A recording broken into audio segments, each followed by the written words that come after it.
অন্যদিকে জিম্বাবুয়ের বিপক্ষে সিরিজ নিশ্চিতের মিশন আগামীকাল বাংলাদেশের চট্টগ্রামে তৃতীয় টি-20তে নামার আগে বাংলাদেশের সহকারী কোচ নিক পোথাসের দাবি, বিশ্লেষক কিংবা সমর্থকরা কি ভাবছেন সেটি ব্যাপার নয়, বাংলাদেশ ক্রিকেট আছে সঠিক পথেই। তার মতে লিটনের অফ ফর্ম, শান্তর স্ট্রাইক রেট কিংবা পাওয়ার প্লেতে রান রেট কোনোটাই সমস্যা নয়। দুর্বল প্রতিপক্ষ জিম্বাবুয়েকে এনে বিশ্বকাপের প্রস্তুতি সারছে বাংলাদেশ। সেখানেও নিজেদের সেরাটা ঢেলে দিতে পারেনি টাইগাররা। পাওয়ার প্লেতে রান তুলতে না পারা, লিটনের ফর্মে ফেরা, নাজমুল শান্তর স্ট্রাইক রেট কিংবা ম্যাচের মাঝপথে খেই হারানো, কোনোটাকেই সমস্যা হিসেবে দেখছেন না সহকারী কোচ নিক পোথাস। জিম্বাবুয়ের বিপক্ষে সিরিজ জেতাটাই মূল লক্ষ্য দলের। এরপর করা যাবে পরীক্ষা নিরীক্ষা, সেই সাথে বিশ্বকাপের জন্য দল সঠিক পথে আছে বলেও জানিয়েছেন এই কোচ।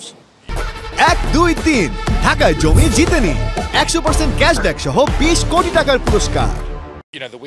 যুক্তরাষ্ট্রের উইকেট এখান থেকে কিছুটা ভিন্ন হবে, সেখানে উইকেটের মেরিট হিসেবে খেলা যাবে। এখানে শুরুর দিকে ব্যাট করাটা একটু কঠিন। লিটন একটা ম্যাচ ভালো করলেই ঘুরে দাঁড়াবে, শান্ত দলের প্রয়োজন অনুযায়ী ব্যাট করতে পারে, তাই এগুলো নিয়ে চিন্তার কিছু নেই। বিশ্বকাপের আগে জিম্বাবুয়ে যেন এখন কঠিন এক প্রতিপক্ষ। ম্যাচ কিংবা সিরিজ হারলে পড়তে হবে সমালোচনায়, তাই তো সিরিজ জয়ে মনোযোগ টিম ম্যানেজমেন্টের। জিম্বাবুয়ের বিপক্ষে ম্যাচ কিংবা সিরিজ হারলে আপনারা সমালোচনা করতেন, যদিও সেটা নিয়ে আমাদের চিন্তা নেই।